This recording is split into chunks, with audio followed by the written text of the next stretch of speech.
So I'm sitting here at work not working, and Joanna DeVoe just posted this quote, which is so appropriate for this week, so I thought I'd read it.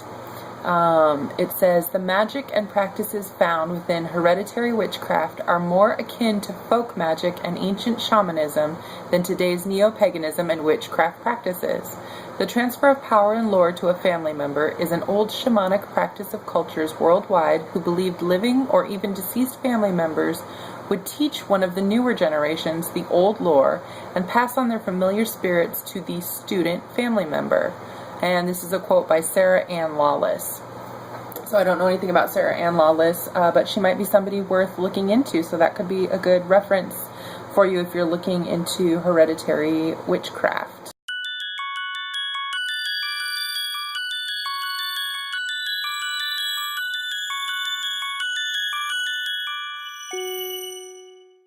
So this week's video, basically we had a subscriber question from, I think it's Lilokin or Lilokin, I'm not sure how to say that, sorry, but he was asking about hereditary witchcraft, and if I can find the question I'll post it below, but basically he wanted to know what we thought about hereditary witchcraft, if we had any good references, that sort of thing. I have not done a lot of studying into it. I know that there's a lot of different beliefs in hereditary witchcraft, and the thing with that is that hereditary witches, I'm sure they exist, I believe they exist. There are many people who claim to be hereditary witches from long lines of hereditary witches, and you know, if that's your family history, great. Hereditary witches never share their personal practices and their family traditions.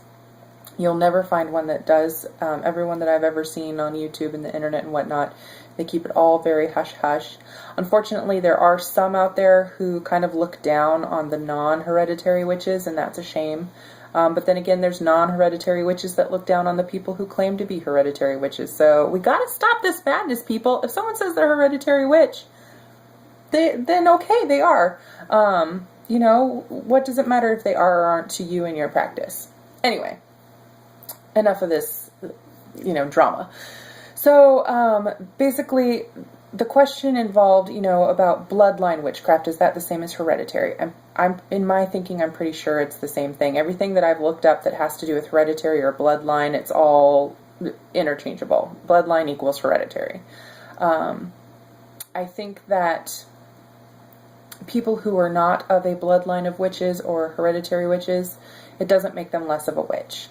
Personally, in my belief system, we are all of the universe. We all have these abilities and this capability of doing witchcraft, tapping into energies, doing magic. We all have this power. I think that hereditary witches come off as being more powerful just because they were brought up that way. They are already tapped into it. They have family traditions that have been passed down generation to generation to generation. And so it's something they grow up in. You know, if you start playing baseball when you are just a little kid and you start out in t-ball because your family is a sports family, and you grow up, you're going to be far better at playing baseball than someone who starts, you know, when they're an adult and they get involved in a recreational softball league or something. You are going to have a better skill set because you've been doing it your whole life.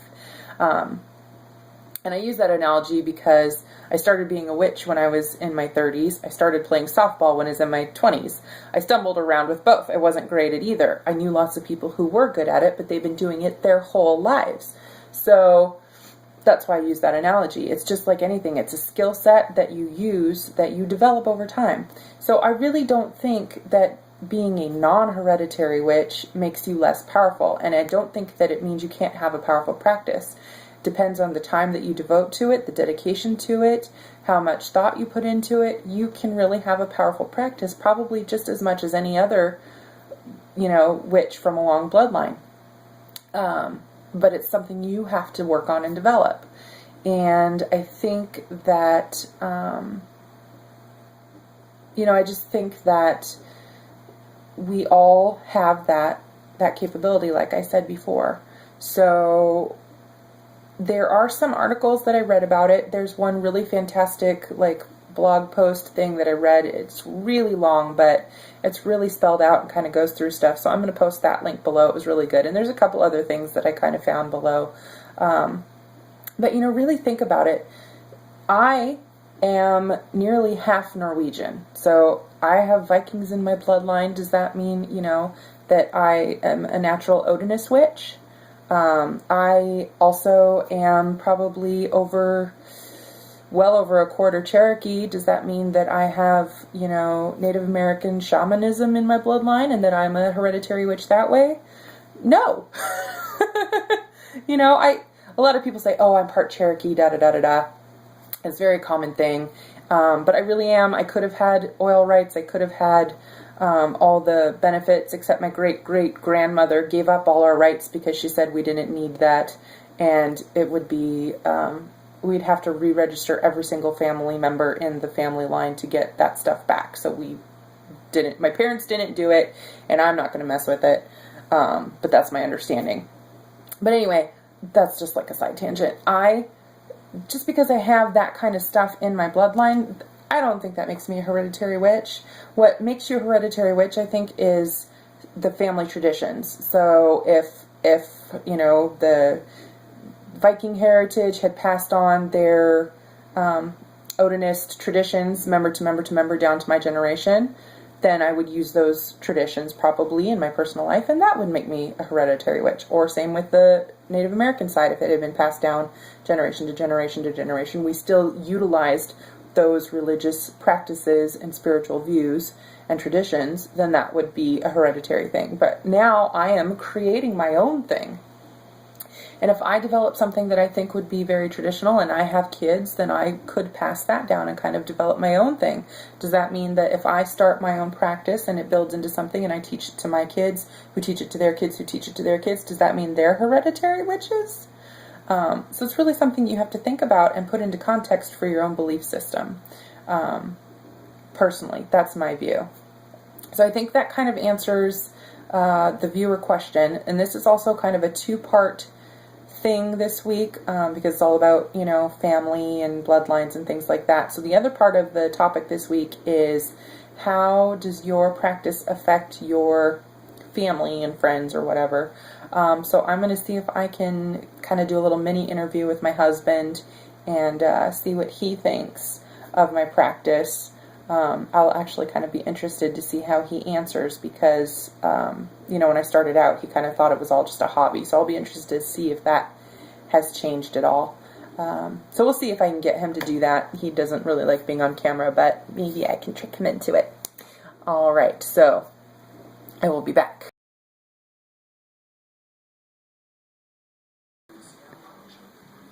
Hello, I'm Tara's husband.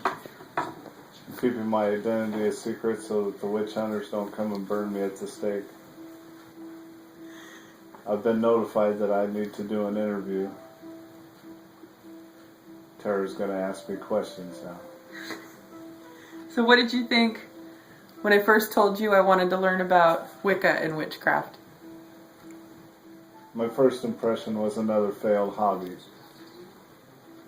But then you seemed pretty serious about it and started buying stuff. In a way, it's kind of cool because Halloween's my favorite time of year. Okay, so now what do you think about it now that it's been over a year? That's fine. I personally don't see it. It doesn't affect me, really. I mean, you do it in the bedroom or whatever. I'm not sure what you want me to say. I mean, I don't see flying brooms. The house isn't all smoky. We don't have glowing cauldrons all over the place.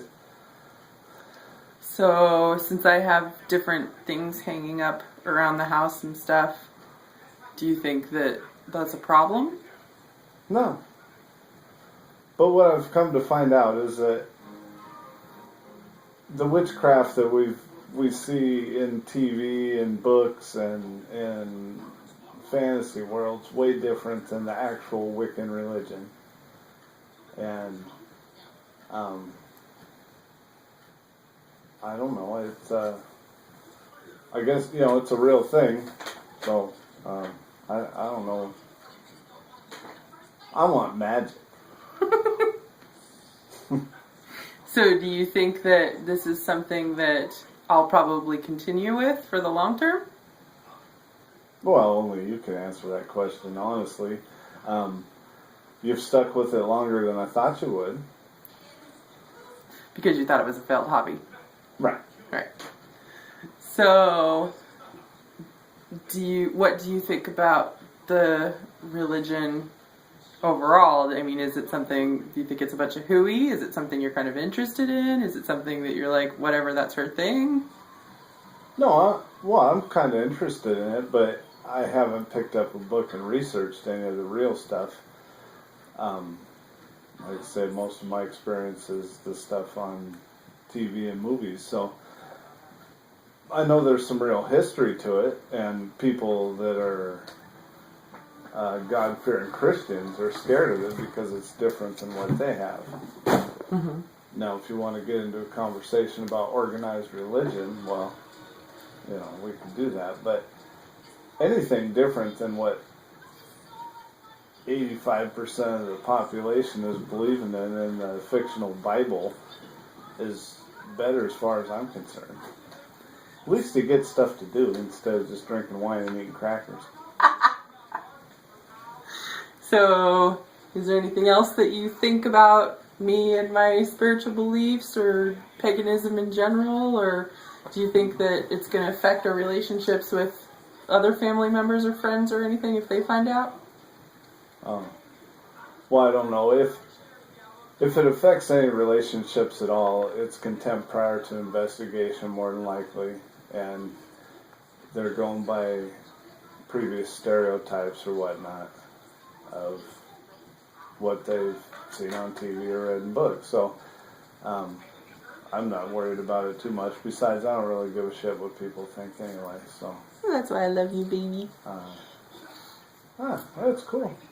And I like the gadgets, the gadgets. crystals, and the pendulums. I like the little truth pendulum, and the books are cool looking. Anyway. Okay. Is there anything else you want to say? No. All right. So, you heard it straight from the husband's mouth. Blessed be.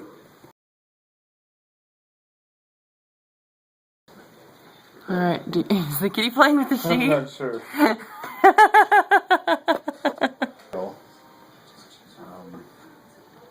don't know. It's kind of. Hold on.